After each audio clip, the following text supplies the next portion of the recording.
అందరికీ వినాయక చవితి శుభాకాంక్షలు. మీరందరూ ఫెస్టివల్‌ని ఎలా సెలబ్రేట్ చేసుకున్నారు? ఈసారి ఫెస్టివల్ నాకు చాలా స్పెషల్. ఎందుకంటే పెళ్ళైన తర్వాత నా మొదటి గణేష్ చతుర్థి.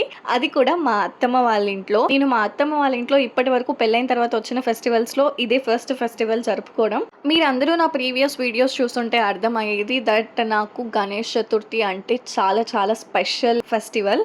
సో, అలాంటి స్పెషల్ ఫెస్టివల్‌కి నా అరేంజ్‌మెంట్స్ కూడా అలాగే ఉండేవి. గణేష్ చతుర్థి వస్తుందని తెలియగానే నేను ఫస్ట్ అయితే మా అత్తమ్మ దగ్గరికి వెళ్ళి అడిగాను, మీరు ఎలా సెలబ్రేట్ చేసుకుంటారు అని. మా అత్తమ్మ అయితే నాకు చెప్పారు, నార్మల్‌గా పూజ చేసుకొని నైవేద్యాలు పెడతాము అంతే అని చెప్పారు. అది అంతా విన్న వెంటనే నేను పెళ్ళికి ముందు ఎలా సెలబ్రేట్ చేసుకునేదాన్నో ఇదంతా కూడా అత్తమ్మకి చెప్పాను. సో, అత్తమ్మ అన్నారు, "ఏం పర్లేదు, ఈసారి కూడా అలాగే సెలబ్రేట్ చేసుకో" అన్నారు.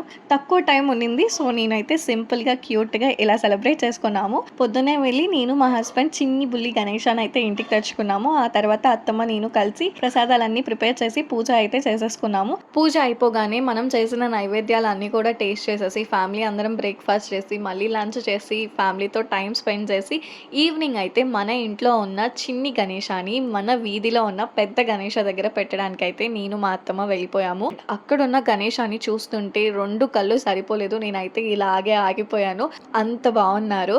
అండ్ ఆ తర్వాత చిన్ని గణేశానైతే వాళ్ళకిచ్చేసాము. మేము వెళ్ళే టైంకి అక్కడ పూజ జరుగుతా ఉన్నింది. సో, పూజ అయిపోయే వరకు అక్కడే కూర్చొని తర్వాత అయితే ఇంటికి రిటర్న్ అయిపోయాము. ఈ విధంగా మేము మా గణేష్ చతుర్థిని సెలబ్రేట్ చేసుకున్నాము. ఈ వీడియో మీకు నచ్చిందా? నచ్చితే ఏం చేయాలి? Give it a big thumbs up. ఇలాంటి మరెన్నో వీడియోస్ కోసం నా ఛానల్‌కి సబ్స్క్రైబ్ చేసుకోండి. See you all in the next video.